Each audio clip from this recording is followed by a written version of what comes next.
வணக்கம் குழந்தைகளே. வகுப்பு 2 பாடம் 4 எனக்கு பிடித்த முகமூடி.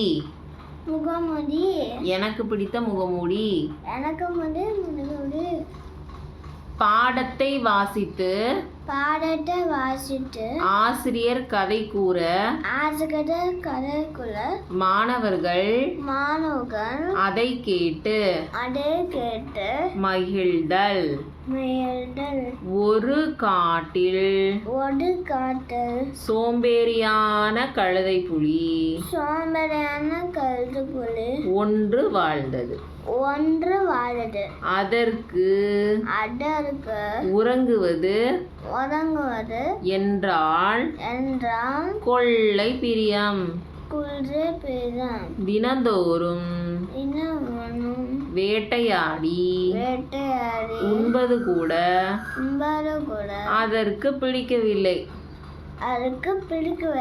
சலிப்புடனே எப்போதும் வேட்டைக்கு கிளம்பும்.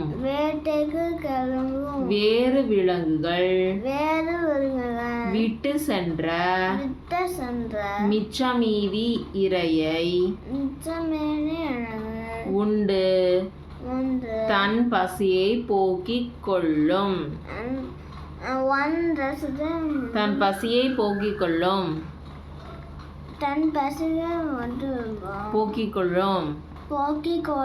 கிடைத்த நேரத்தில் எல்லாம் முளைக்காமல் படுத்து உறங்கிவிடும்.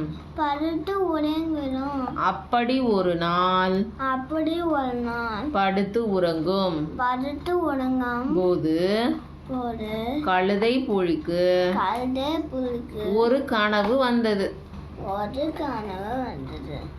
கனவில் முகமூடி வியாபாரி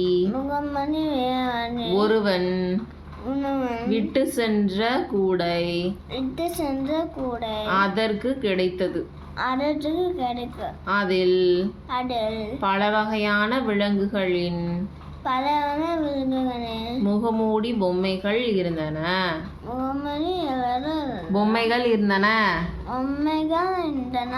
அவற்றை பார்த்தவுடன் கழுதை புலி தன் மனதிற்குள் ஒரு திட்டம் தீட்டியது. நாம் இந்த முகமூடியை தினமும் அணிந்து கொண்டால் பிற விலங்குகளை மிரட்டியே உண்ணலாம். நாம் வேட்டைக்கு போய் வீணாக உழைக்க வேண்டாம் என எண்ணியது.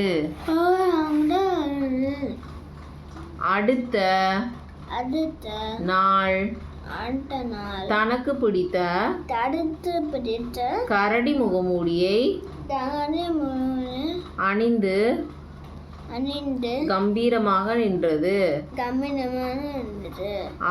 பக்கமாக ஓடி வந்த ஒரு முயலை பார்த்தது. உடனே உரத்த குரல் எழுப்பியது.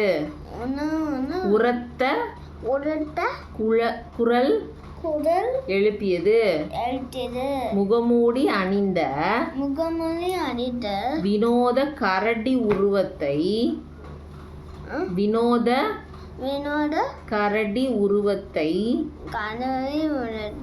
பார்த்து பயந்து போன முயல் தான் வைத்திருந்த காரட்டை போட்டுவிட்டு ஓடி போனது. கழுதை புலியாருக்கு கொண்டாட்டமாக போய்விட்டது. ஆஹா, இனி இப்படியே ஏமாற்றி பிழைத்து விடலாம் என்று நம்பியது. அடுத்த நாள் தன்னிடமிருந்த ஆந்தை தண்ணீரான ஆற்றி முகமூடியை துணையோனே முகமூடியை முனவனே அணிந்து அணிந்து அங்கு வந்த அங்க வந்த பன்றியிடம் பன்றியன் அது வைத்திருந்த வயிற்றிருந்த கிழங்கினை பறித்து தின்றது. கீழே வப்பிச்சென்று 3ஆம் நாள் மூன்றாம் நாம் யானை முகமூடியை தானே மிகமே அணிந்து அங்கு அணிந்து அங்கு வந்த ஓநாயிடம் அண்டவனே நம் ஓநாயிடம் ஓனாயிடம் அது வைத்திருந்த அந்த வயிற்றிருந்த மாமிசத்தை மாமிசத்தை பறித்து தின்றது.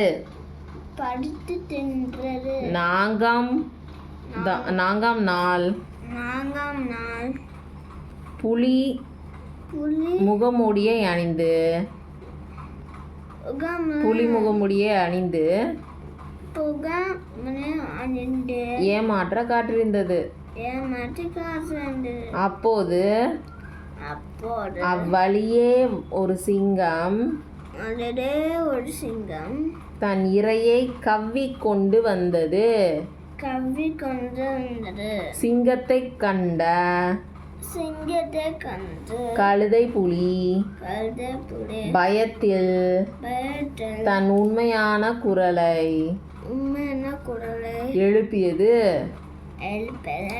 அதை கேட்ட அதை கேட்ட சிங்கம் சிங்கம் பலமாக கர்ஜித்து மரமான கட்சித்து கோபத்துடன் கோமத்துடன் பாய்ந்து பாய்ந்து கழுதை புலியை தாக்கியது. கழுதை புல தாக்கியது. அடிபட்ட கழுதை புலி அடிபட்டு கழுதை புல முகமூடியை முகமுறை தூக்கி வீசி தூக்கி விட்டு விட்டு தன்னை தன்னை விட்டால் போதும் என ஓட்டம் பிடித்தது. போதும் என ஓட்டம் பிடித்தது. மூச்சு இறைக்க மூச்சு இருக்கு. தன் தூக்கம் கலைந்து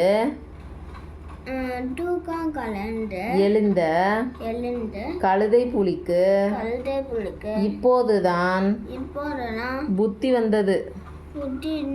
மாணவர்களே, நாம் பிறரை ஏமாற்றி வாழக்கூடாது. அப்படி ஏமாற்றி வாழ்ந்தால் நமக்கு அழிவு நிச்சயம். புரிகிறதா? நன்றி.